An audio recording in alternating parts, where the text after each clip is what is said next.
সর্বপ্রথম আল্লাহ পাক একা ছিলেন, আর কেউ ছিল না। এরপরে আল্লাহ রাব্বুল আলামিন সৃষ্টি করেছেন আরশে আজিম। আরশে আজিম সৃষ্টি করার পর আল্লাহ পাক সৃষ্টি করেছেন কলম। কলমকে আল্লাহ পাক তাকদীর লিখতে বলেছেন, কলম লিখে ফেলেছে। শেষ দিন পর্যন্ত কি হবে লেখা আছে। এরপরে আল্লাহ পাক 6 দিনে মহাবিশ্ব সৃষ্টি করেছেন। মহাবিশ্ব সৃষ্টি করার পর সুদীর্ঘকাল পর্যন্ত আল্লাহ পাক মানুষকে সৃষ্টি করেননি।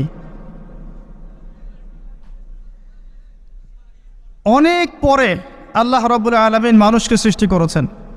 প্রথম মানব আদম আলাইহিস সালাম কি জন্য সৃষ্টি করেছেন? দুনিয়াতে খলিফা হিসেবে।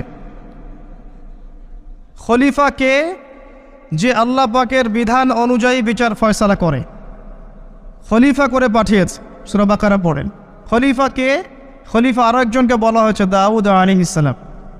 তার ব্যাপারে সূরা সাদের মধ্যে বলা হয়েছে, ইয়া দাউদ ইন্না জাআলনাকা খলিফাতান ফিল আরদ ফাহকুম বাইনান নাসি বিল হক।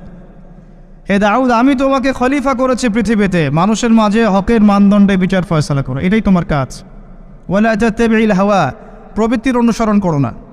যদি করো এটা তোমাকে আল্লাহর পথ থেকে দূরে সরিয়ে দিবে। নিশ্চয়ই যারা নিজেদের প্রবৃত্তির অনুসরণ করেছে তাদেরকে আল্লাহ পাক সরল পথ থেকে বিচ্যুত করে দিয়েছেন এবং তাদের জন্য কিয়ামতের মাঠে ভয়ঙ্কর শাস্তি অপেক্ষা করছে। দাউদ আলাইহিস সালামকেও আল্লাহ পাক খলিফা বলেছেন। খলিফার ফাংশন হচ্ছে আল্লাহ পাকের ওহী, এই হক এর মানদণ্ডে মানুষের মাঝখানে বিচার ফয়সালা করবে। যে ব্যক্তি এটা করবে সে ব্যক্তি আল্লাহর খলিফা এবং সে আরশের ছায়া পাবে ইনশাআল্লাহ। যে করবে না সে আল্লাহর খলিফা নয়, বরং সে শয়তানের খলিফা। পরীক্ষার জন্য আল্লাহ রাব্বুল আলামিন আরেকটা ক্যারেক্টারকে রেখেছেন, তার নাম ইবলিস। আদম আলাইহিস সালামকে সৃষ্টি করার পরে আল্লাহ পাক প্রথমে জ্ঞান শিক্ষা দিয়েছেন।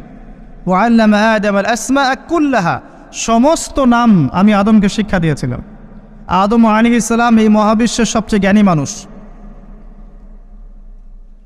এই জ্ঞানী মানুষকে জ্ঞানের কারণে সম্মানিত করা হয়েছে, ফেরেশতাদের সামনে উপস্থাপন করা হয়েছে, বলা হয়েছে সিজদা করতে। ফাসাজাদু, সবাই সিজদা করেছে ইল্লা ইবলিস, ইবলিস করে নাই। কেন করেনি? আবা ওয়াস্তাকবার। খলাকতানি মিন নার ওয়া খলাকতাহু মিন তিন, আমাকে সৃষ্টি করেছেন আগুন দিয়ে, তাকে মাটি দিয়ে। এই অহংকার ইবলিসকে সিজদা করতে নিষেধ করেছে।